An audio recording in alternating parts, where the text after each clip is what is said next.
Tim has had this dream for years that he would have a big church and a pretty wife. He got a pretty church. He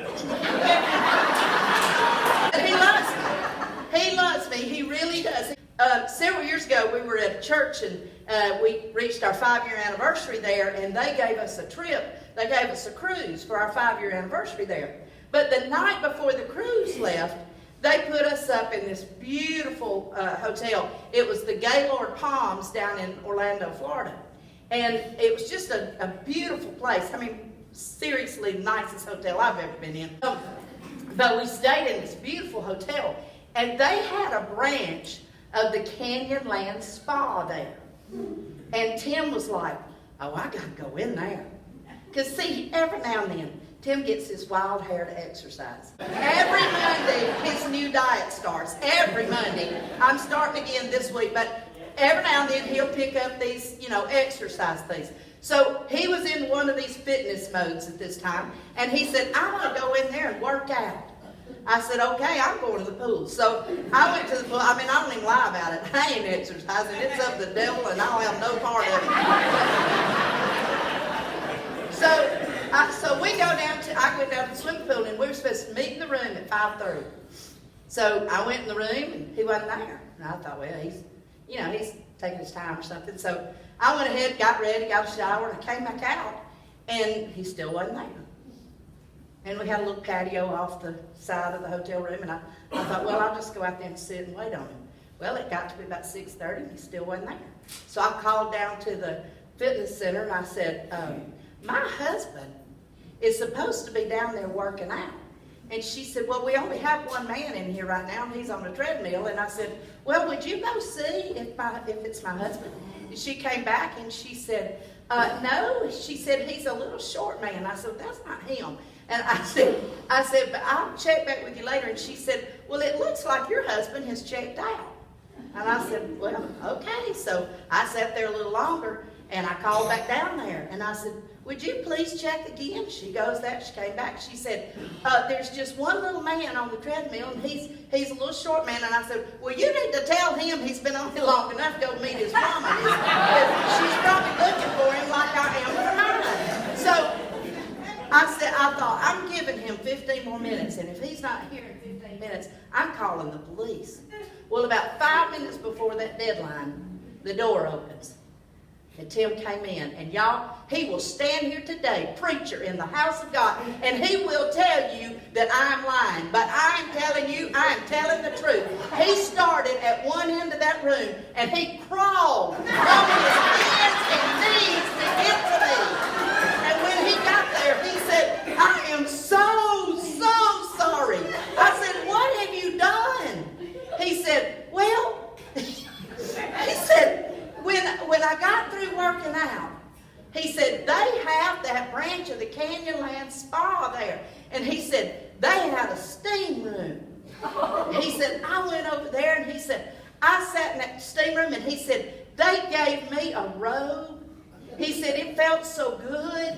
And he said, and then he said, I sat down in this chair, and it was so cool, and it had this fan right over me. And he said, I looked over, and he said, there was a bowl of cucumbers in ice water. And he said, I know what they do with those. I said, you do? He said, yes, you put them on your eyes. And he said, I put them on my eyes. Now, y'all picture this.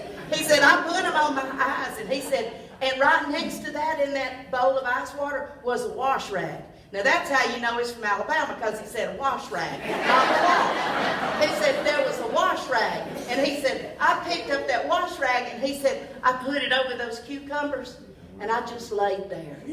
And he said, I went to sleep. Well, duh. If he sits in a chair for any length of time, he's going to go to sleep. He said, I went to sleep. And he said, when I woke up, he said, there was a woman, and she had her finger under my nose to see if I was breathing.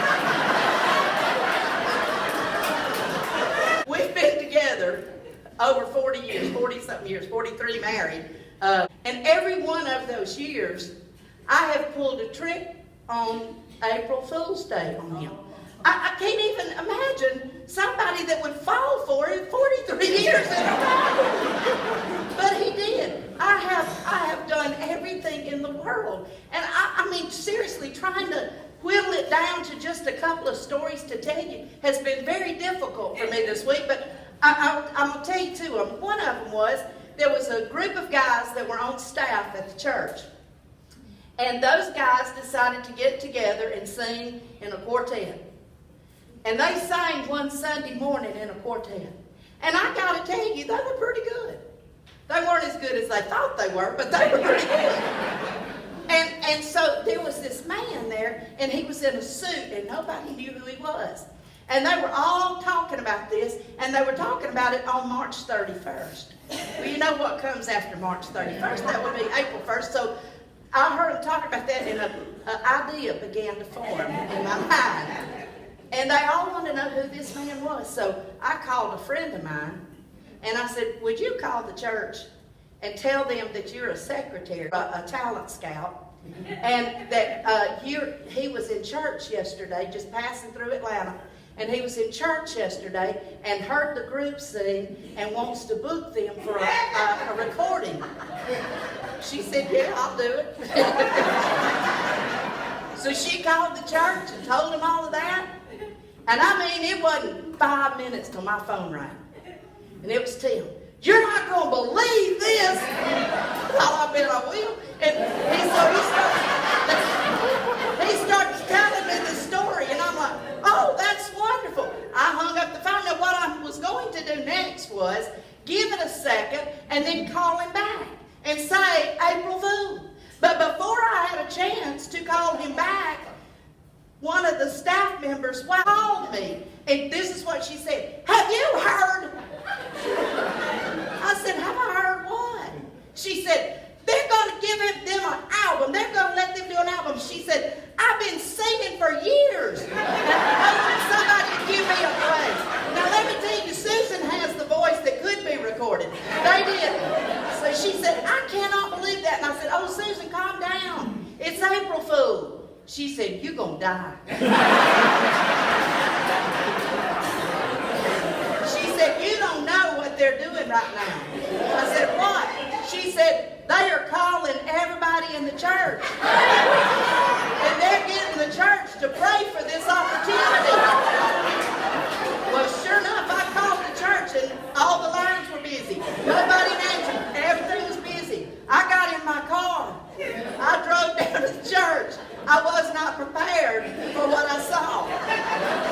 When I walked into Tim's office, he was on his knees with those guys gathered around him, laying hands on each other,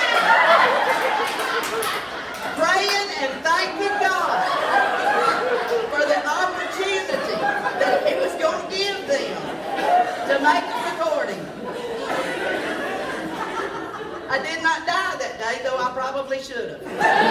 I have always been able to trick Tim. And so the absolute best trick I ever pulled on him. It is my favorite of all time. I mean, I really should have just hung it up after that because there's no way I'm ever going to beat this one. But I had this friend named Elaine, and Elaine used to work for an insurance company. And Elaine called me one day, and she said, Debbie, we've sent ties, identical ties, out to all our agents all across the country.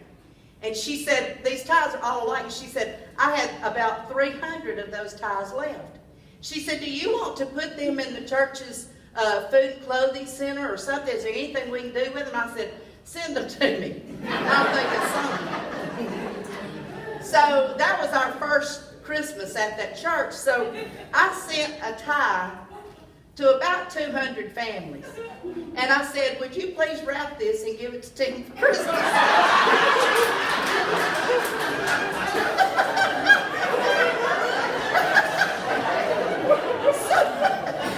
So I sent all of those, and then I sent one to my mother, one to his mother. I sent one to the restaurant where we were going to be eating during that week for have them put it on his tray when they brought it to him.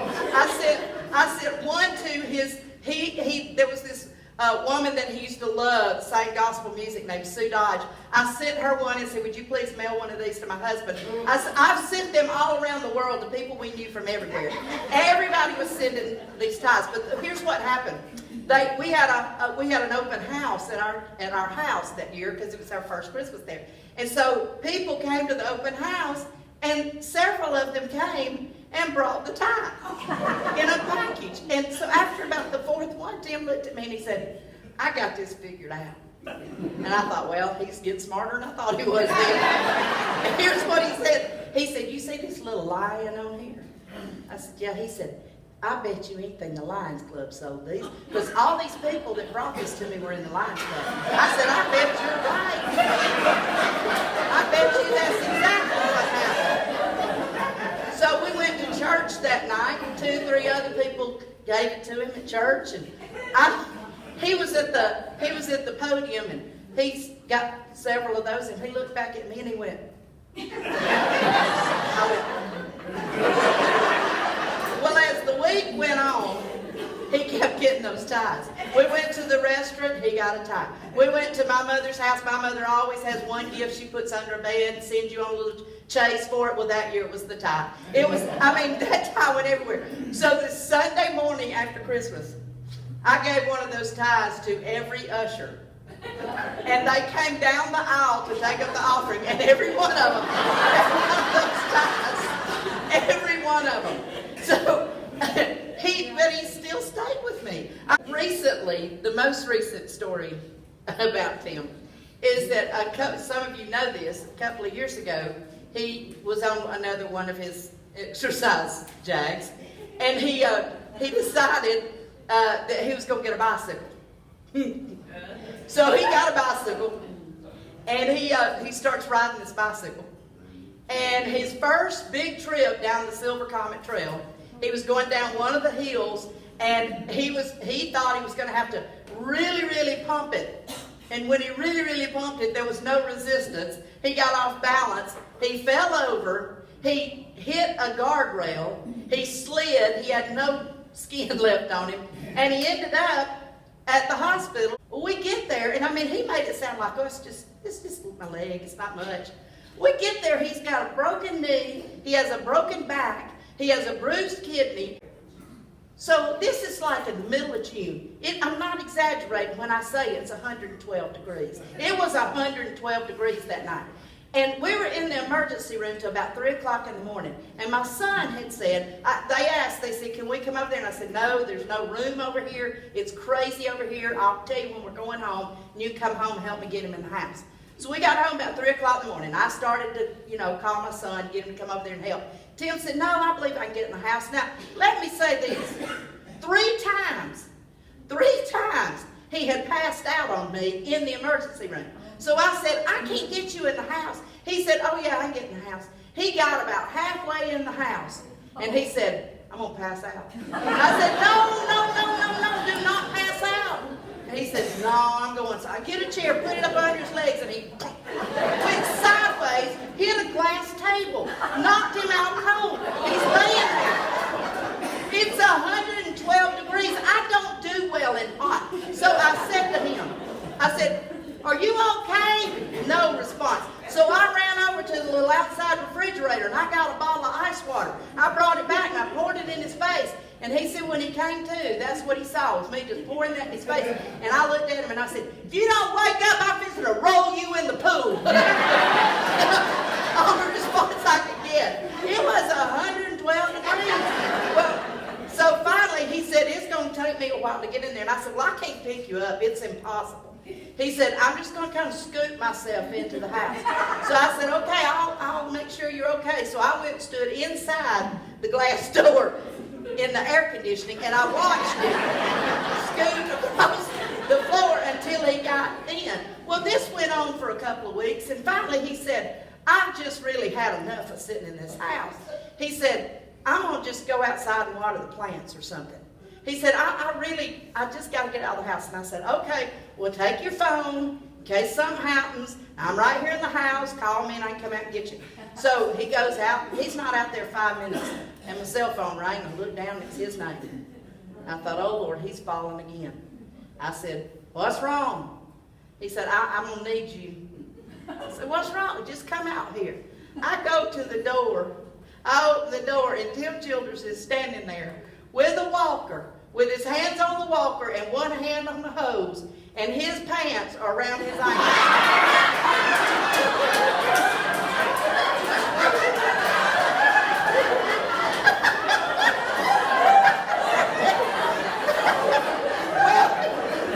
You know what I did first? I said, wait a minute. I ran back in and got my phone. I had to take, he said, don't you dare take a picture of this. I said, if you think for 1 second I am not going to get this on a picture, you are out of your mind.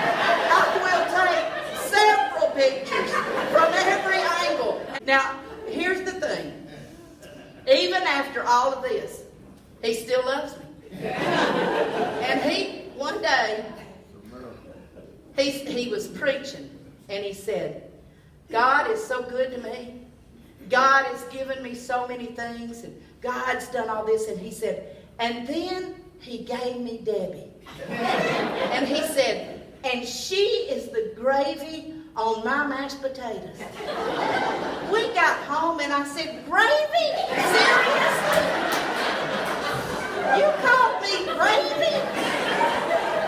He said, I'm in it. I said, you couldn't have said icing on the cake. He said, I don't like icing, but I love me some gravy. I said to him, I said, Tim Childers, the day I die, you will be looking for somebody else. You can't make it without a wife. He said, never. Never. I don't want anybody but you. He said, I would never get married again. I said, Tim Childers, at my funeral, this is how you'll pray. Looking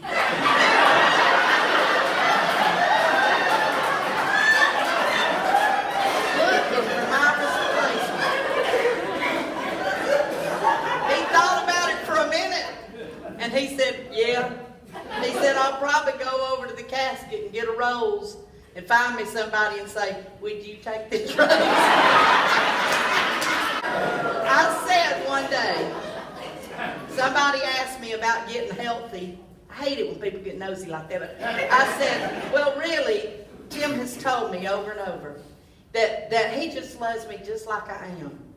That the more weight I gain, it really doesn't make that much difference to him. And he heard me say that. And when we got home, he said, you need to know something. I said, what? He said, it's beginning to make a difference.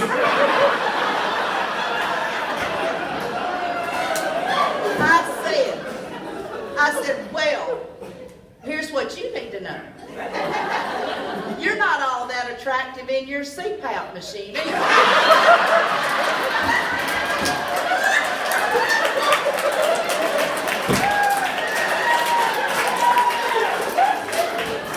I said, every night, I feel like I have to snuggle up to Mr. Snuffleupagus.